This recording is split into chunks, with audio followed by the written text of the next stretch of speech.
Hey there, so you are thinking about making a move to Houston.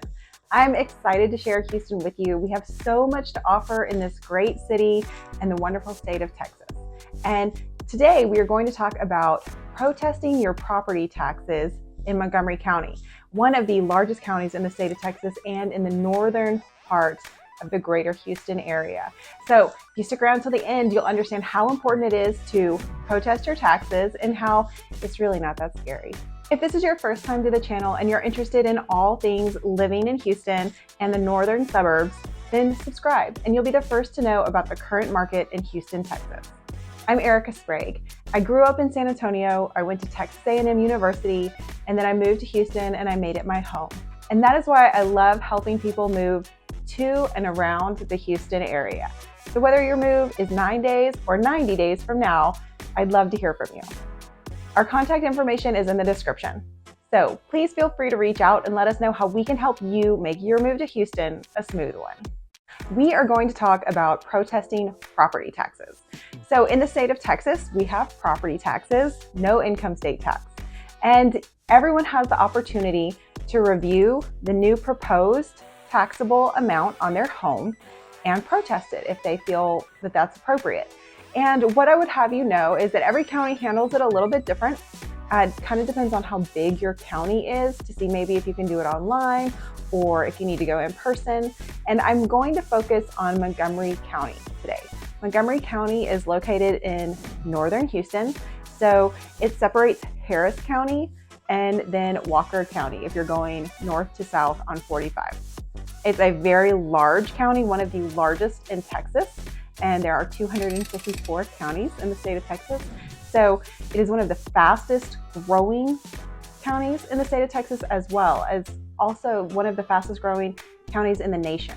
And what has happened over the last really 10 years now is that Montgomery County has, like other counties, been pretty aggressive in increasing the property values for homeowners year over year. They also increase the values for commercial properties, so they're not left out. But what is really important is that you need to protest your taxes every year, because every little bit adds up over a long time. If you plan on staying in your home for more than 3 to 5 years, that's really important. If you just happen to purchase a home and the next 3 to 5 years, a crazy amount of appreciation happens, like we went through COVID, and most of Montgomery appreciated between 15 and 20% over the course of 2 to 3 years each year, then that's a large difference to your taxable amount that you pay every single year. So we're going to walk through how you do this. So in the state of Texas, taxes are paid in arrears on your property, and arrears means at the end of the year.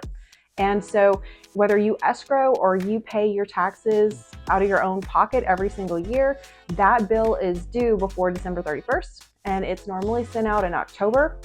So each year they reassess the property value. And so 2025 right now, and property appraisal notices started coming out in April. And so April, May, by early May, you should have received your proposed appraisal value for 2025. So it's the current year that they're looking at. And what they do is they show you on your notice of appraised value, it looks like this. What they do is they show you what the appraised property value was for the previous year. And then they share with you the proposed appraisal amount. And they show you the land value, they show you the property value, they show you the total value. And they also work in the market value in here. They'll show you the breakdown of all the taxes that you're paying. If you live in the city and you have a city tax, if you have a MUD, you have a MUD tax, what school district tax you're paying. It will list if you have a homestead exemption on the property. If you are using that home as your main residence and you do not have a homestead exemption, you need to file that immediately, because there is a large savings when you have a homestead exemption. If you are over 65, there is an exemption. If you are a disabled veteran, there's an exemption. So make sure that when you purchase a home, you are aware of the exemptions you qualify for and you file for them immediately, because those will really help you year over year on the amount of taxes that you actually have to pay. The county can go up each year up to 10% in value if you have a homestead exemption.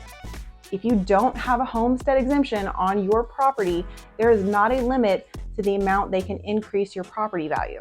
So that is another very important reason why you want to have that homestead exemption in place if that is your primary residence. So they can go up to 10%. Many times homeowners receive this notice and they say, okay, well, my property was $400,000 last year and now it's $440,000. So they've gone up 10%. They're able to do that. It's not going to help me to protest. That is incorrect. And the county actually welcomes you to protest. They do hold seminars throughout, not the year, but throughout the season, throughout the protesting season. They send out their lead appraisers to conduct seminars where they educate the public on how are they getting their data, what are they looking for, and what does the process look like for you to protest. So it is not a situation where the county is against you. It is a situation where we're all trying to work together to get it done. But it has to start somewhere. So the county has started with their data. Now, where do they get their data from? They pull their data from the MLS, so HAR, and that records all of the publicly sold properties that are entered into the market. Now, if you have a for sale by owner, they're not going to have that one most likely. But what they do is to propose a value for the new year. They pull sales from the previous year, only the previous year. And they try to stay in your subdivision. They try to look at homes that are similar to yours, and they do adjust for differences. So for example, let's say your home does not have a pool. They will try to not look at homes with pools, but if they do pull a home with a pool, they will adjust. Now here's the tricky part. It's not like a real estate agent. When a real estate agent is pulling data for you to sell your home or for you to purchase a home, they are not going to pull homes with pools if you are looking at a home that does not have a pool. They don't want to make that adjustment because it's too subjective. It could be $25,000, it could be more, it could be less, depending on the condition of the pool. And the appraisal district does not come out and inspect homes. They have no idea what the condition of the interior of a home is or what's going on in the backyard. They don't know. They know if there's a pool because you have to file for a permit, but they don't know the condition. They don't know the extent of your pool design. So their adjustments are different and a little bit subjective and hard to understand. So I say they're hard to understand because I want to talk about the protest process, and I'll share my personal experience with you over the years. So you get your letter in the mail, all right, and you see your value. And if you're not a realtor, then what you should do is you should reach out to your trusted realtor and ask them, hey, will you pull comps for me in my neighborhood for tax protesting purposes, and let me know what it looks like. You know, I need to know if I should protest.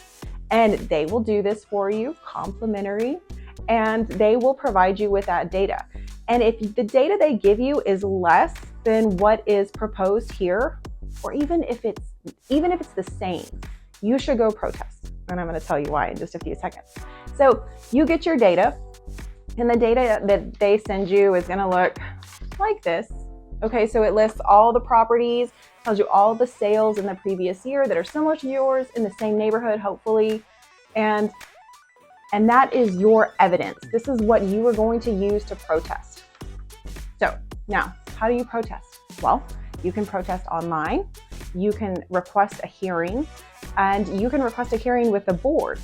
So those are your three options. It's really simple to protest online. And all you do is they have a little box up here in Montgomery County. They have a little box up here. It says e-file, protest online. Gives you all the instructions. You go there, you enter your property ID, which is included on this form, and it pulls up your address and it shows you the information that you have received in the mail, and it asks you some questions. Are you happy with this price or not? If you're protesting, do you want a hearing or not? Do you have evidence that you want to submit? Because what you can do is you can upload that directly to the website. And then it asks you, what do you think your home should be appraised for? You can put that in.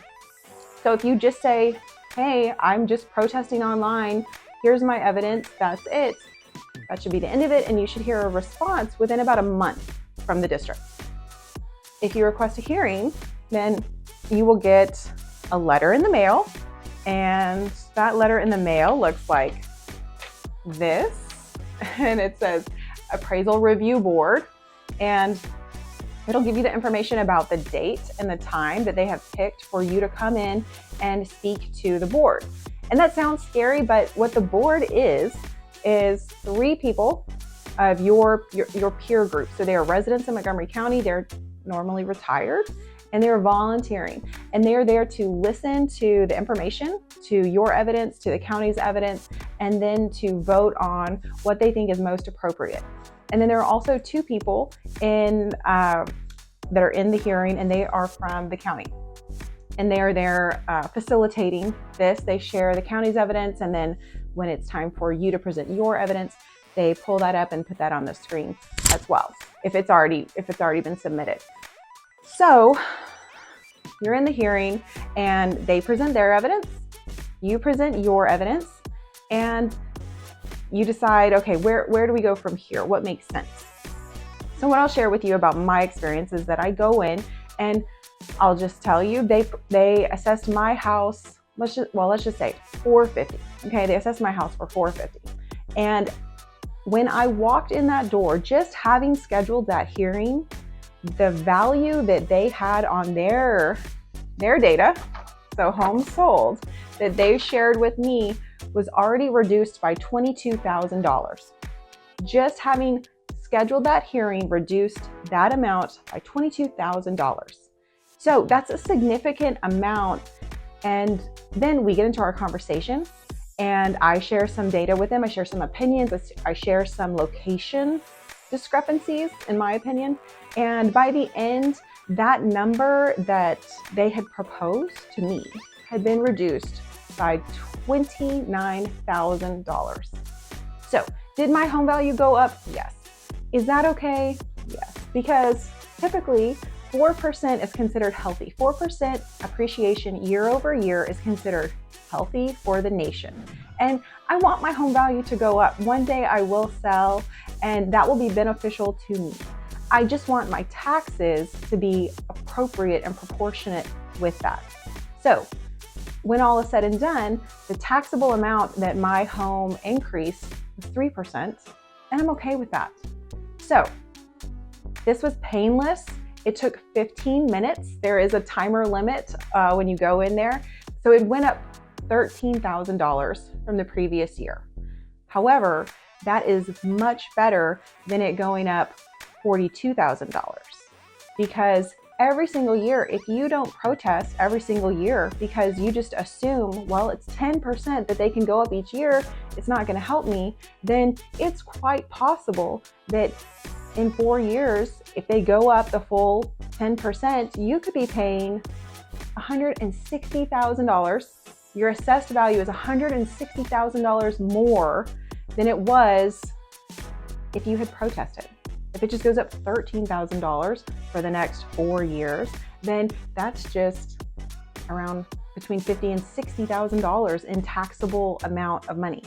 With the way things are going, with the cost of things, you have higher insurance, you have higher home values, which means higher taxes, higher grocery bills. You do not want to be paying more tax than you need to. And this is totally doable. It's very easy to achieve. It's easy to get an appointment. It's easy to do online, and getting the data is very simple. If you have a realtor contact, even if you don't know a realtor for some reason, you are probably on Facebook, and oftentimes in the neighborhood groups, people get on there and like, hey, I need help protesting my taxes. I need a realtor to help me. And more realtors than I can say are eager to do that and build a relationship with you. So do not be afraid. In Texas, you have property taxes. If you're coming from another state, people think they're high. And you need to know that you have the opportunity and the right to protest your taxes. And more than likely, you will be successful, because any decrease in the proposed amount is a win for you. and it's a win for a home buyer in the future when you go to sell your home. So don't be scared. Protesting your taxes is simple, and if you're going to move to Texas, that is essential information for you to be aware of. I hope this video has been of help to you, and if you're looking to protest your taxes, that you understand the process a little bit more. And if you have more questions about North Houston, I would encourage you to check out some of our other videos on the channel.